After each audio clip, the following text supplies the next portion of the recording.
শুরুটা হয় একটা মেয়েকে দিয়ে, যে এখন পুলিশের থেকে বাঁচতে পালাচ্ছে, কিন্তু সে ফাইনালি ধরা পড়ে যায় আর তাকে অ্যারেস্ট করে জিজ্ঞাসাবাদের জন্য পুলিশ স্টেশনে আনা হয়।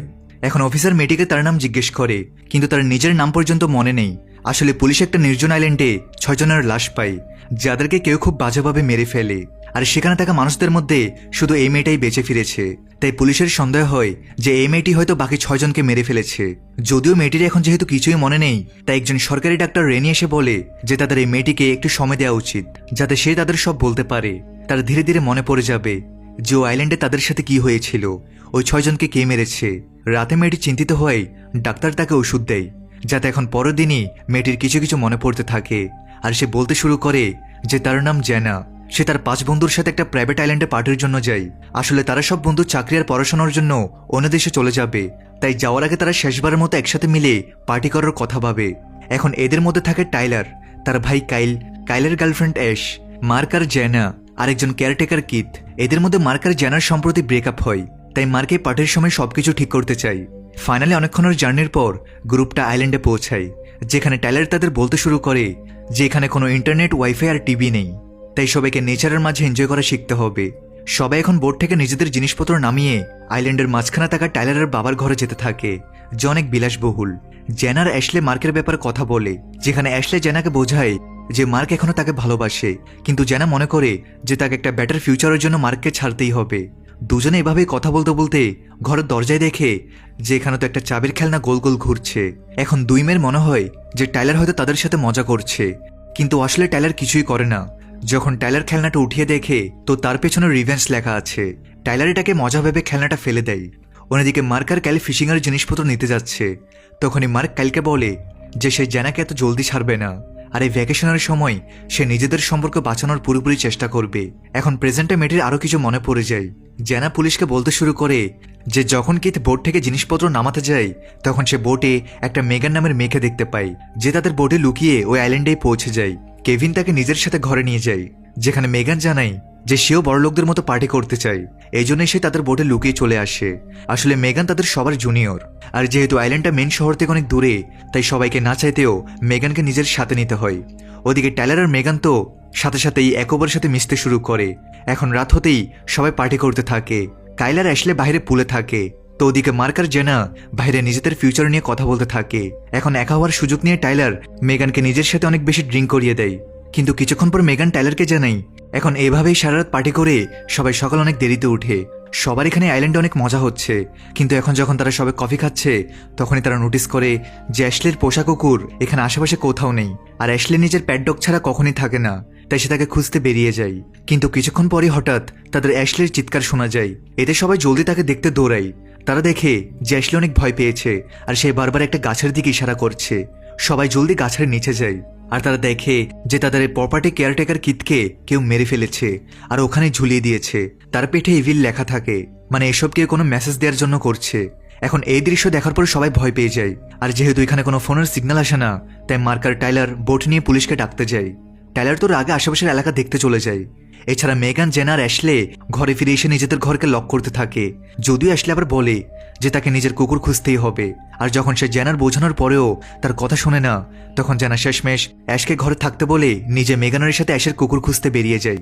এখন প্রেজেন্ট অফিসার জেনাকে জিজ্ঞেস করে যখন সেখানে কিথের মৃত্যু হয়, তখন তোমরা সবাই সেই মুহূর্তে আইল্যান্ড ছাড়োনি কেন, আর কেন পুলিশকে ডাকোনি? জেনা এটারও জবাব দেয় যে আসলে যখন কাইলার মার্ক বোর্ডের কাছে পৌঁছায়, তখন তারা দেখে যে পুরো ডকইয়ার্ড খালি পড়ে আছে, মানে কেউ আগেই তাদের বোর্ড সেখান থেকে সরিয়ে দিয়েছে। ছোট্ট একটা ব্রেক দিয়ে আবার মূল ভিডিওতে ফিরে যাচ্ছি। বর্তমানে বিশ্বের অন্যতম জনপ্রিয় বিশ্বস্ত অনলাইন বুকমেকার প্ল্যাটফর্মের সাথে তোমাদের পরিচয় করে দিতে চাই, যার অফিসিয়াল পার্টনার হচ্ছে সিরিয়া এবং পিএসজি। এই অ্যাপে তুমি সমস্ত লাইভ ম্যাচের ফলাফল এবং লাইভ ম্যাচ দেখতে পারবে, এমনকি তুমি স্কোর অনুমান করতে পারবে। এই অ্যাপে রয়েছে ক্র্যাশ গেম থেকে শুরু করে online salt, live match streaming এবং রিয়েল টাইম গেমিং, যেখানে তুমি আইফোন, ল্যাপটপ, এমনকি বিএমডাব্লিউর মতো পুরস্কার জিততে পারো। কিন্তু সবার সেরা পছন্দ অবশ্যই চিকেন রোড। এই গেমটি খেলে সবাই দারুণ এনজয় করে, তাই যদি তুমি এখন এটি ট্রাই করে না থাকো তাহলে মিস করছো। আর সবচেয়ে ভালো বিষয় হচ্ছে নতুন ইউজাররা আমার প্রোমো কোড ব্যবহার করে সাইন আপ করলে 26,000 টাকা পর্যন্ত বোনাস এবং ফ্রি স্পিন পেতে পারে। আর যেটা টাকা তুমি চাইলে বিকাশ, রকেট, নগদ ব্যাংক এবং অন্যান্য সহজ পদ্ধতির মাধ্যমে খুব সহজেই তুলে নিতে পারো। তাহলে আর দেরি কিসের? রেজিস্ট্রেশনের জন্য পিন কমেন্টে থাকা লিঙ্কে ক্লিক করো অথবা গুগলে গিয়ে অনুসন্ধান করো। আর রেজিস্ট্রেশনের সময় প্রোমো কোড ব্যবহার করে বোনাস পাও। এটি শুধুমাত্র একটি বিজ্ঞাপন। এই ধরনের অ্যাপে আর্থিক ক্ষতির সম্ভাবনা আছে, তাই এই ধরনের অ্যাপ থেকে দূরে থেকো।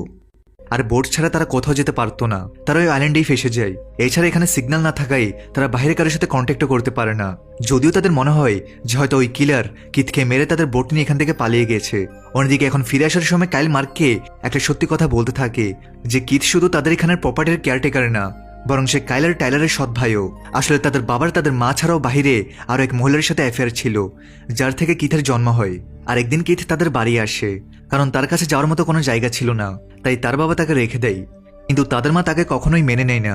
তাই তখন থেকে কিথ তাদের এখানে প্রপার্টির কেয়ারটেকার হয়ে যায় এবং এই আইল্যান্ডেই থাকতে শুরু করে। এখন দুজন কথা বলতে বলতে বাড়ির দিকে যাচ্ছে, তখনই তারা নোটিস করে যে এখন কিথের বডি গাছে নেই। দুজন এটা দেখে অবাক হয়ে যায়। এটার মানে পরিষ্কার যে কিলার এই আইল্যান্ডেই আছে, সে বোট নিয়ে কোথাও পালায়নি।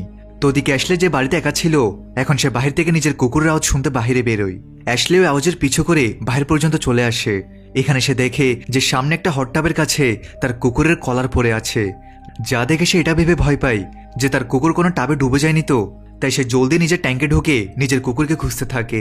কিন্তু তখনই কেউ পেছন থেকে এসে ট্যাঙ্কি আর ঢাকনা বন্ধ করে দেয়। তারপর সে তার ভেতরের হিটার চালু করে দেয়। ভেতরের যন্ত্রণায় অ্যাশলি ঢাকনা খোলার অনেক চেষ্টা করে, কিন্তু ওটা খোলে না, আর অ্যাশলি ডুবে সেখানেই মারা যায়। কিছুক্ষণ পর মার্ক আর কাইল আবার বাড়িতে আসে, কিন্তু এখন এখানে কেউ নেই। তখনই মেগান, জেন আর টাইলারও চলে আসে, আর সব একসাথে মিলে অ্যাশলিকে খুঁজতে থাকে যে সে কোথায় গেল। তখনই মেগান ট্যাঙ্কের কাছে কুকুরের কলার দেখতে পায়, আর তার কাছে গিয়ে সে দেখে যে ওই ট্যাঙ্কের উপরে এখন গিল্ট লেখা আছে। তারা জলদি ট্যাঙ্ক খোলে, আর এখানে তারা অ্যাশলিকে খুবই বাজে অবস্থায় মরা দেখতে পায়।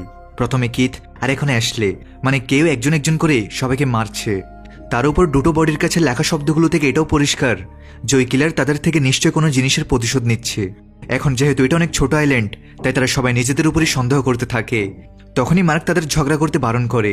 সে বোঝায় যে নিজেদের মধ্যে লড়াই করে কিছু হবে না, বরং এখন তাদের একসাথে মিলে এখান থেকে বের হওয়ার রাস্তা খোঁজা উচিত। তারা অ্যাশলির বডি এখানে ফেলতে পারে না, তাই তারা এখন অ্যাশলির বডি গ্যারেজে রেখে দেয়, যেখান থেকে তারা কিছু ওয়াকি টকিও পায়, যার মাধ্যমে তারা নিজেদের মধ্যে কন্ট্যাক্টও করতে পারে। কিন্তু যখন তারা বাড়িতে আসতে থাকে, তো আবার তারা সে একই খেলনা দেখতে পায়, যা সেম দরজার সামনে ঘুরছে, আর এবার দরজায় ইনোসেন্ট লেখা আছে। টাইলার রাগে ওই খেলনাটাকে উঠিয়ে ফেলে দেয়, আর তখনই তারা গাছের মাঝখান থেকে একটা মেয়ের কান্নার আওয়াজ শুনতে পায়। আর কাইল যখন একটা ব্যাট নিয়ে তাকে দেখতে যায়, তো তারপর একটা ট্র্যাপে ফেসে যায়। কাইল খুব বাজেভাবে যন্ত্রণায় চিৎকার করছে, তাই জলদি বাকিরা তাকে ছাড়িয়ে কোনোভাবে আবার বাড়িতে এনে ফার্স্ট এড দিতে থাকে। তারা সেফটির জন্য সব জানালা দরজা বন্ধ করে দেয়। এদিকে এখন পর্যন্ত অন্ধকার হয়ে যায়, তাই তারা কাইলকে বেডরুমে শুইয়ে দেয় এবং তারা আজকের পুরো রাত জেগে পাহারা দেওয়ার সিদ্ধান্ত নেয়। কিন্তু এখন মাঝরাতে হঠাৎ করে লাইট বন্ধ হয়ে যায়। মেগান জলদি কাইলকে দেখতে দৌড়ায় যে তার কিছু হয়ে যায়নি তো, কিন্তু এখন কাইল নিজের রুমে নেই। তখনই হঠাৎ করে বাড়ির সামনের গাছগুলো জ্বলতে শুরু করে, সাথে সাথে সামনে থেকে কেউ টানা তীর মেরে যাচ্ছে, যা বাড়ির জানালার কাঁচ ভেঙে ভেতরে আসছিল। এরই মাঝে অনেকগুলো তীর টাইলারের গায়ে লেগে যায়। এদিকে বাকিরা দেয়ালের পেছনে লুকিয়ে যায়, আর লাকিলি টাইলারেরও তেমন কোনো আঘাত লাগে না। সবাই এখন সকাল হলে আবার বাইরে বের হয়। তো এখন এখানে তারা একটা গাছে ওয়াকি টকি পায়, যেখান থেকে তাদের কাইলের যন্ত্রণায় চিৎকার করার আওয়াজ আসছিল। তারা চিনতে পারে যে তার ব্যাকগ্রাউন্ডে পানির আওয়াজ আসছে, তাই তারা জলদি দৌড়ে তাকে ডকইয়ার্ডে খুঁজতে যায়। কিন্তু এখানে পৌঁছে তারা অন্য একটা ওয়াকি টকি পায়। এখন জানা বলে যে হয়তো এই শব্দগুলো লিখে কিলার তাদের কোনো মেসেজ দিতে চাই, এই জন্য সে তাদেরকে একে একে মারছে।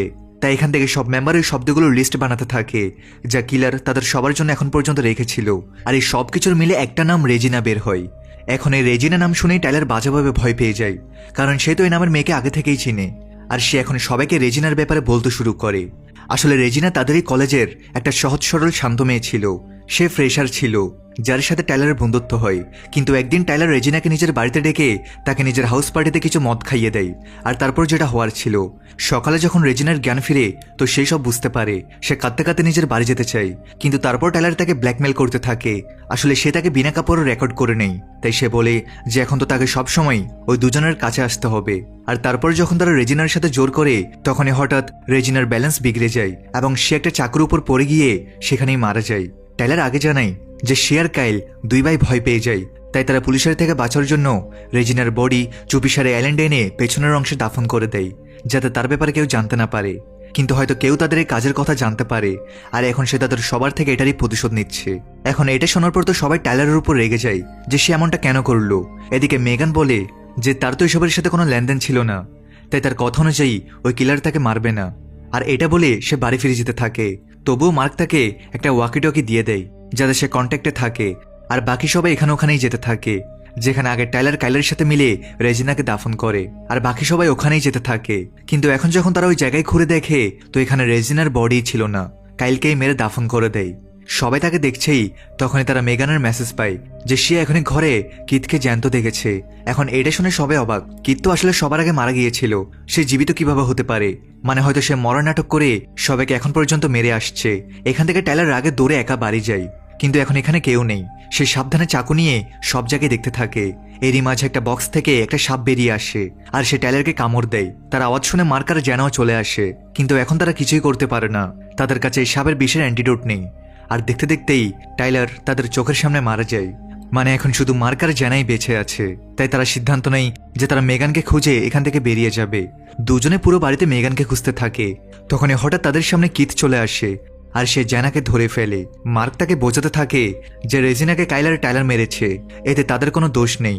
কিন্তু কিথ বলে যে রেজিনাও কারো বোন ছিল, কারো মেয়ে ছিল। আর ওই পার্টিতে যখন রেজিনা আসে তখন জ্যানা ওখানে উপস্থিত থাকে। সে ওই দিন পার্টিতে ওইসব আটকাতে পারত, কিন্তু সে এমনটা করে না, তাই তারাও রেজিনার মৃত্যুর দায়ী। তাই সে রাতে যখন কিথ দুই ভাইকে রেজিনার বডি দাফন করতে দেখে তো তখন থেকে সে সিদ্ধান্ত নেয় সে তাদেরও একে একে জানে মেরে ফেলবে। আর এর জন্য সে রেজিনার বোনের সঙ্গ পায়। এবার এখানে কিথ তাকে রেজিনার বোনের নাম বলতে যাবে, এর আগেই জেনা কিথকে কামড় দেয় আর মার্ক তার উপরে ঝাঁপিয়ে পড়ে। সেই সময় দুজনে লড়তে লড়তে উপর থেকে নিচে পড়ে যায়। এখানে কিথ তো বেঁচে যায়, কিন্তু মার্ক মারা যায়। সেই সময় জেনা সেখান থেকে বাইরে পালিয়ে যায়।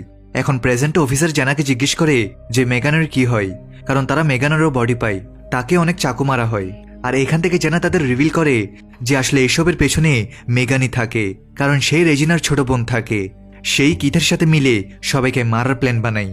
আর সব কাজ হওয়ার পর সে কিথকেও মেরে দেয় যাতে কোনো প্রমাণ না বাঁচে।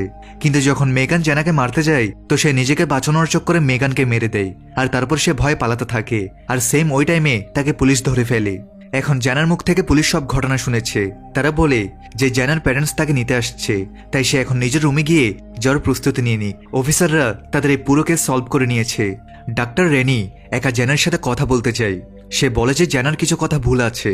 তারা নিজের তদন্তে জানতে পারে যে মার্ক আর জেনা কখনোই ডেটিং করছিল না, তো সে মিথ্যা কেন বলে। এখন জেনা ডাক্তারকে একটা ড্রিঙ্ক অফার করে। তো ওদিকে বাইরে অফিসে জেনার প্যারেন্টস চলে আসে আর তারা এখন সারপ্রাইজিংলি পুলিশের বোর্ডে লাগানো মেগানের ফটো দেখে বলে যে এটা তো আমাদের মেয়ে জেনা। তো পুলিশ তার উপর মেগান কেন লিখেছে। এখন অফিসার তাদের জেনার ফটো দেখায় আর জিজ্ঞেস করে যে এ কে তাহলে। এখন ওই ফটো দেখে তারা জানায় যে এ তো মেগান।